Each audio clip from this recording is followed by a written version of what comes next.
Have you ever wondered how people build some serious, long-term wealth? It's usually not just about earning a big paycheck. It's something way more powerful. So today, let's unpack the blueprint for building wealth through investing. It's the million-dollar question, isn't it? How do the wealthiest people out there actually get to where they are? Is it some big secret or just dumb luck? Well, it might seem complicated, but the core strategy is actually surprisingly simple. And here it is. This is the big secret.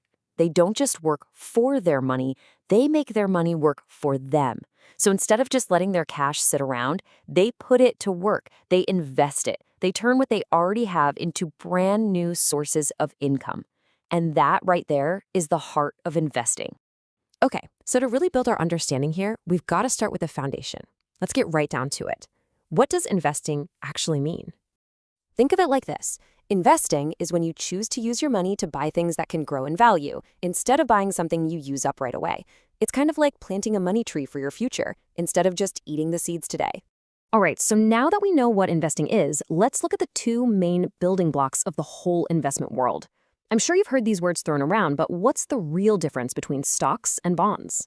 When you buy a stock, you're literally buying a tiny piece of a company, a small slice of the pie.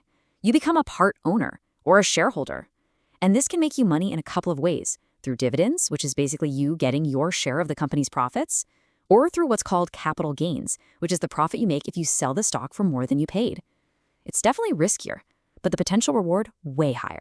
Now, a bond, that's a completely different animal. The easiest way to think of it is as an IOU. You are lending your money to an organization, maybe a big company or even the government. In return, they promise to pay you back your original loan plus interest on a specific date in the future. So they're generally a much more stable and predictable investment. So let's just recap that real quick. Stocks make you an owner, which comes with higher risk, but also the chance for much higher rewards. Bonds, on the other hand, make you a lender, which means more stable, predictable returns. Getting this one core difference down is honestly the first huge step to building a smart investment strategy. Now, here's the really good news. You do not have to figure all this stuff out on your own. There's a whole support system out there designed to help you invest. So let's meet some of these financial helpers. These helpers are called financial intermediaries. You can see a few types here, like pension funds, which manage retirement savings for companies, or hedge funds, which are usually for super wealthy investors. But for most people just starting out, the big one to know is the mutual fund. It's pretty simple. It just pulls money from lots of different people to invest in a wide variety of stocks and bonds all at once. It's like instant diversification. Okay, so if stocks and bonds are the building blocks, then this next concept, this is the secret ingredient. It's the magic that makes the whole structure grow bigger and bigger over time. Some people have even called it the eighth wonder of the world. This quote just nails it. It perfectly captures what compounding is all about. See, it's not just your first investment that earns money for you. The money that money makes starts earning its own money. It's a true snowball effect for your wealth. And understanding this difference is so important. With simple interest, you only earn interest on your original investment amount. That's it. But with compound interest, you earn interest on your original amount plus all the interest that's already piled up. It's literally interest on interest. Okay, enough theory. Let's make this real. Imagine you loan a friend $10,000. They agree to pay you back in 5 years with 5% interest. Let's see what happens with simple versus compound interest. And there you have it. The results kind of speak for themselves, right? After 5 years, simple interest gets you $12,500. Hey, not bad at all. But with compound interest, you end up with $12,833.59.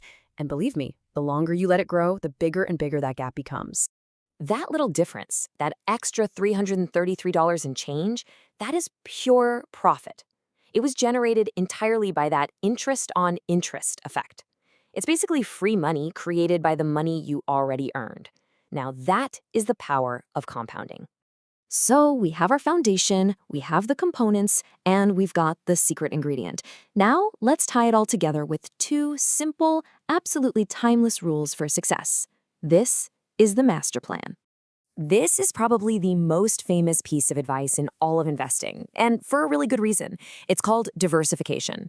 It just means spreading your investments out across a bunch of different things, different stocks, different bonds, different industries.